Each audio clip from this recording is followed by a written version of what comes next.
best I can do right now.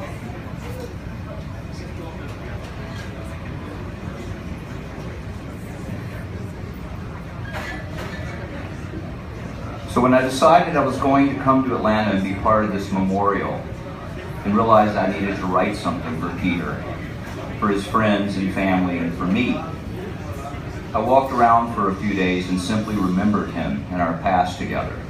It was fun, it was warm, it was cold, it was lost, damp, dark, bright, hilarious, nutty, painful, and beautiful, just like real life. It was also very full and very empty, and one great adventure. Peter was and is a wonderful person, a caring man and boy who loved and considered people and animals. He had heart, and he could be quite funny. And he also had his demons, I know because I have my own. Many people in this room know something about that and how we are mostly works in progress for our entire lives. It can be an amazing roller coaster, and it has been the great Peter Pan around the world in 80 days, although we did it in 6. Almost famous, high fidelity, voyage to the bottom of the sea, never-ending story of an adventure. It was also hell, and it was also heaven. Peter seemed to visit both often, but for the most part, he had this sweet, impish, cultivated, noble, musical, and artistic life, and he loved that life and the people in that life, many of which are here in this room, and many are not. Some because they are busy. Peter understands that. Some because they were afraid of the potential for pain that we often find in events like this. Peter understands that. Some because they would rather remember him and themselves as he and they were. Peter certainly understands that. Some because they got sidetracked and totally lost all track of time. Peter really understands that. And some because they've gone. Some because they've gone. Some others reached out to me and asked that I deliver a message on their behalf. And that's as much why I wrote this down as anything else, because I was certainly not going to remember all of this. But a couple of days ago, you mentioned Herbie Hancock earlier. Herbie called me and asked me to make sure that I even quoted this part, that he wanted me to tell a little story that in a nutshell summed up the Peter B. that he knew, loved, and loves. Many years ago, I was playing the Montreux Jazz Festival.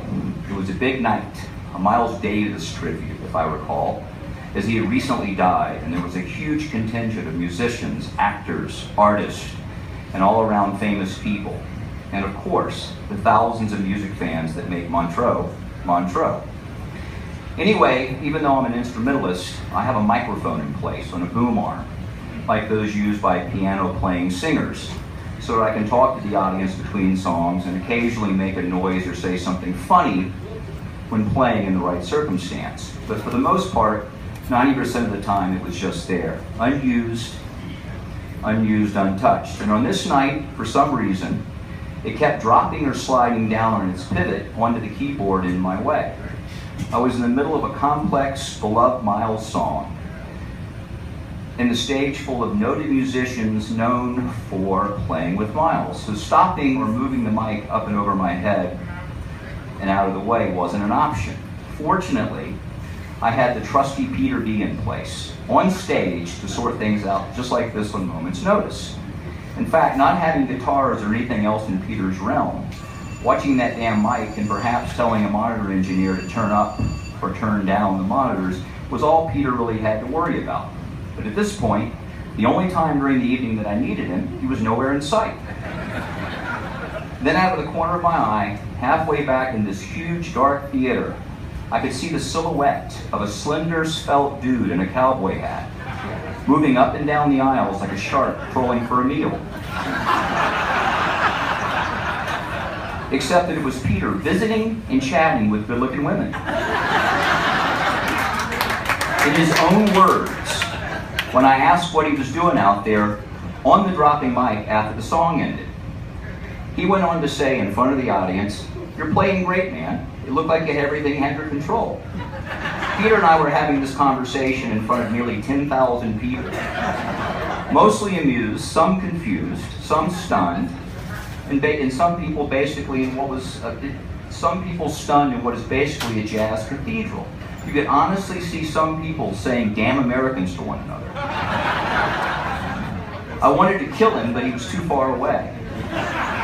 And the craziest thing is he kept wandering around in the audience looking for chicks while we played the next song. Later that night, when we were all at dinner, a dinner that included 6 to 8 of the most beautiful women I've ever seen, Peter said, "What were you so upset about? I was out there working for you. See?" Pointing around the table. And then went on to say, "You know, a jazz pianist doesn't really need a microphone, does he?" Rest in peace, my dear friend. You were a hell of a good guitar player and one hell of a ladies' man. I'm sure you're happiest about the latter. Love you, Peter.